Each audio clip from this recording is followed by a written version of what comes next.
ಧರ್ಮಶಾಸ್ತ್ರ, ಅಯ್ಯಪ್ಪ, ಮಣಿಕಂಠ, ಶಾಸ್ತ, ಹರಿಹರಸುತ, ಶಬರಿನಾಥ ಎಂಬ ಹೆಸರುಗಳಿಂದ ಕರೆಯಲ್ಪಡುವ ಈ ದೇವರು ದಕ್ಷಿಣ ಭಾರತದಲ್ಲಿ ಜನಪ್ರಿಯವಾದ ಧರ್ಮದೇವತೆಯಾಗಿದ್ದು, ಒಂದು ಮಂಡಲಗಳ ಕಾಲ ವ್ರತನಿಷ್ಠೆಯಿಂದ ಪೂಜಿಸಿ ಯಾತ್ರೆಗೆ ಬರುವ ಭಕ್ತರ ಸಕಲ ಸಂಕಷ್ಟಗಳನ್ನು ನಿವಾರಿಸುವ ಕಲಿಯುಗ ದೈವನು ಕೇರಳದಲ್ಲಿನ ಶಬರಿಮಲೆಯಲ್ಲಿ ನೆಲೆ ನಿಂತ ದೈವವಾಗಿದ್ದಾನೆ. ಎಲ್ಲರ ಆರಾಧ್ಯ ದೈವವಾಗಿರುವ ಅಯ್ಯಪ್ಪನ ಬಗ್ಗೆ ಕೆಲವು ವಿಷಯಗಳು ಪ್ರಚಲಿತದಲ್ಲಿದ್ದು, ಇನ್ನೂ ಎಷ್ಟೋ ವಿಷಯಗಳು ತಿಳಿಯದೆ ಹೋಗಿವೆ. ಇಂದಿನ ಸಂಚಿಕೆಯಲ್ಲಿ ಅಯ್ಯಪ್ಪನ ಬಗೆಗಿನ ಎಲ್ಲರಿಗೂ ತಿಳಿದಿರುವ ವಿಷಯಗಳನ್ನು ಮತ್ತು ಮುಂದಿನ ಸಂಚಿಕೆಯಲ್ಲಿ ಅಯ್ಯಪ್ಪನ ಬಗೆಗಿನ ಹೆಚ್ಚು ಜನಕ್ಕೆ ತಿಳಿಯದೇ ಇರುವ ವಿಷಯಗಳನ್ನು ತಿಳಿಯೋಣ ಬನ್ನಿ. ಪುರಾಣಗಳ ಪ್ರಕಾರ ರಾಕ್ಷಸ ಮಹಿಷಾಸುರನನ್ನು ಕೊಲ್ಲಲು ದೇವತೆಗಳೆಲ್ಲ ತಮ್ಮ ಶಕ್ತಿಯನ್ನು ಧಾರೆ ಎರೆದು ದುರ್ಗೆಯನ್ನು ಸೃಷ್ಟಿಸಿದ್ದು ಎಲ್ಲರಿಗೂ ಗೊತ್ತೇ ಇದೆ. ಹೀಗೆ ಸೃಷ್ಟಿಸಲ್ಪಟ್ಟ ದುರ್ಗಾದೇವಿಯು ಮಹಿಷಾಸುರನನ್ನು ಕೊಲ್ಲುತ್ತಾಳೆ. ಇದರಿಂದ ಸಿಟ್ಟಿಗೆದ್ದ ಆತನ ಸೋದರಿ ಮಹಿಷಿ ತನ್ನ ಸೋದರನ ಸಾವಿಗೆ ಸೇಡಿ ತೀರಿಸಿಕೊಳ್ಳಲು ನಿರ್ಧರಿಸುತ್ತಾಳೆ. ದೀರ್ಘಕಾಲ ತಪಸ್ಸು ಮಾಡಿದ ಆಕೆ ಬ್ರಹ್ಮನನ್ನು ಒಲಿಸಿಕೊಳ್ಳುತ್ತಾಳೆ. ಶಿವ ಮತ್ತು ವಿಷ್ಣುವಿನ ಮಗನನ್ನು ಹೊರತುಪಡಿಸಿ ಯಾರಿಂದಲೂ ತನಗೆ ಸಾವು ಬರಬಾರದೆಂಬ ವರವನ್ನು ಪಡೆಯುತ್ತಾಳೆ. ಪುರುಷರಿಬ್ಬರು ಮಗುವನ್ನು ಪಡೆಯಲು ಸಾಧ್ಯವಿಲ್ಲವೆಂದು ತಿಳಿದಿದ್ದ ಮಹಿಷಿ ತಾನು ಅಮರಳೆಂದು ಭಾವಿಸುತ್ತಾಳೆ.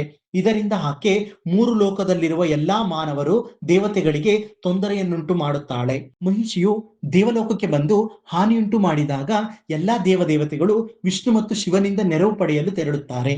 ಈ ವೇಳೆ ವಿಷ್ಣು ಒಂದು ಯೋಜನೆ ರೂಪಿಸುತ್ತಾನೆ. ಸಮುದ್ರ ಮಂಥನದ ವೇಳೆ ರಾಕ್ಷಸರು ಅಮೃತವನ್ನು ಕುಡಿಯುವುದನ್ನು ತಪ್ಪಿಸಲು ವಿಷ್ಣು ಮೋಹಿನಿ ರೂಪವನ್ನು ಧರಿಸಿದ್ದ. ವಿಷ್ಣು ಮತ್ತೆ ಮೋಹಿನಿಯ ರೂಪ ತಾಳಿದರೆ ಆಗ ಶಿವನೊಂದಿಗೆ ಮಿಲನದಿಂದ ದೈವಿಕ ಮಗುವನ್ನು ಪಡೆಯಬಹುದು. ಇದರಿಂದ ಮಹಿಷಿಯನ್ನು ಮಣಿಸಬಹುದೆಂದು ಯೋಚಿಸುತ್ತಾನೆ.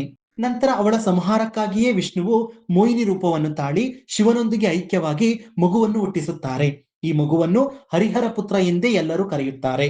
ಅಯ್ಯಪ್ಪ ದೇವರು ಹುಟ್ಟಿದ ಬಳಿಕ ಆತನ ದೈವಿಕ ತಂದೆ ತಾಯಿ ಆತನ ಕೊರಳಿಗೆ ಬಂಗಾರದ ಮಣಿಯನ್ನು ಕಟ್ಟುತ್ತಾರೆ ಮತ್ತು ಆತನನ್ನು ಪಂಪಾ ನದಿ ತೀರದಲ್ಲಿ ಬಿಡುತ್ತಾರೆ. ಮಕ್ಕಳಿಲ್ಲದ ರಾಜ ರಾಜಶೇಖರ ಈ ನದಿ ಬದಿಯಲ್ಲಿ ಸಾಗಿ ಹೋಗುತ್ತಿದ್ದಾಗ ಮಗುವಿನ ಅಳುವನ್ನು ಕಂಡು ಹುಡುಕುತ್ತಾ ಹೋಗಿ ಮಗುವನ್ನು ಕಂಡು ದಿಗ್ಭ್ರಾಂತನಾಗಿ ನೋಡುತ್ತಾನೆ.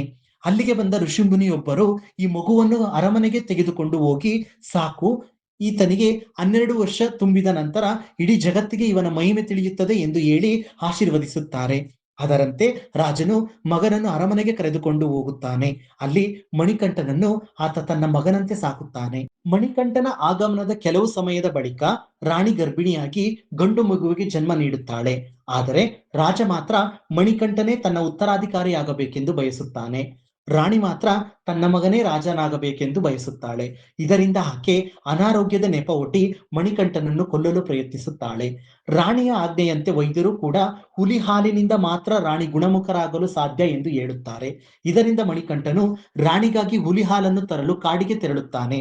ಹುಲಿಯ ಹಾಲನ್ನು ಪಡೆಯಲು ಹೋದ ಮಣಿಕಂಠನಿಗೆ ಮಹಿಷಿ ಎದುರಾಗುತ್ತಾಳೆ. ಇಬ್ಬರ ಮಧ್ಯೆ ದೀರ್ಘ ಕಾಳಗ ನಡೆಯುತ್ತದೆ ಮತ್ತು ಅಂತಿಮವಾಗಿ ಹಳುತಾ ನದಿಯ ತೀರದಲ್ಲಿ ಮಹಿಷಿಯನ್ನು ಮಣಿಕಂಠ ಕೊಲ್ಲುತ್ತಾನೆ. ಇದರ ಬಳಿಕ ಆತ ಹುಲಿ ಹಾಲನ್ನು ತರಲು ಹೋಗುತ್ತಾನೆ ಮತ್ತು ಅಲ್ಲಿ ಶಿವನನ್ನು ಭೇಟಿಯಾಗುತ್ತಾನೆ. ಅಲ್ಲಿ ತನ್ನ ಹುಟ್ಟಿನ ರಹಸ್ಯ ತಿಳಿದುಕೊಳ್ಳುತ್ತಾನೆ. ಶಿವನಲ್ಲಿ ಜನ್ಮ ರಹಸ್ಯವನ್ನು ತಿಳಿದ ಅಯ್ಯಪ್ಪನು ಅರಮನೆಗೆ ಬರಲು ಹಿಂತಿರುಗುತ್ತಾನೆ. ಆಗ ದೇವೇಂದ್ರನು ಮಹಿಷಿ ಸಂಹಾರ ಮಾಡಿ ದೇವಲೋಕವನ್ನು ರಕ್ಷಿಸಿದ ಸಹಾಯಕ್ಕಾಗಿ ನಾನೇ ಹೆಣ್ಣು ಹುಲಿಯಾಗಿ ಬರುವೆ, ನನ್ನನ್ನೇ ಅರಮನೆಗೆ ಕರೆದುಕೊಂಡು ಹೋಗು ಎಂದು ಹೇಳಿ ಹುಲಿಯಾಗುತ್ತಾನೆ. ನಂತರ ಹುಲಿ ಏರಿ ಬರುವಾಗ ದಾರಿ ಮಧ್ಯೆ ಶಬರಿ ಎಂಬ ಮುದುಕ ಸನ್ಯಾಸಿನಿ ಅಯ್ಯಪ್ಪನಿಗಾಗಿ ಯುಗಾಂತರಗಳಿಂದ ತಪಸ್ಸನ್ನಾಚರಿಸುತ್ತಿದ್ದು ಅವಳಿಗೆ ದರ್ಶನ ನೀಡುತ್ತಾನೆ. ಭಕ್ತಿಯಿಂದ ಅವಳು ದೇವನಿಗೆ 18 ಬಾರಿ ಪ್ರದಕ್ಷಿಣೆ ಹಾಕಿ ಅಯ್ಯಪ್ಪನನ್ನು ಇಲ್ಲೇ ನೆಲೆಸುವಂತೆ ಬೇಡಿಕೊಳ್ಳುತ್ತಾಳೆ. ಅವಳ ಮಾತು ಮತ್ತು ಭಕ್ತಿಗೆ ಒಪ್ಪಿದ ಅಯ್ಯಪ್ಪನು ಅವಳು ನೆಲೆಸಿದ್ದ ಬೆಟ್ಟವನ್ನು ಶಬರಿಮಲೆ ಎಂದು ಕರೆದು ಅವಳು 18 ಬಾರಿ ಮಾಡಿದ ಪ್ರದಕ್ಷಿಣೆಯನ್ನೇ ತನ್ನ ಮೆಟ್ಟಿಲುಗಳನ್ನಾಗಿ ಮಾಡಿಕೊಂಡು ಅಲ್ಲಿಯೇ ನೆಲೆಸಲು ತೀರ್ಮಾನಿಸುತ್ತಾನೆ.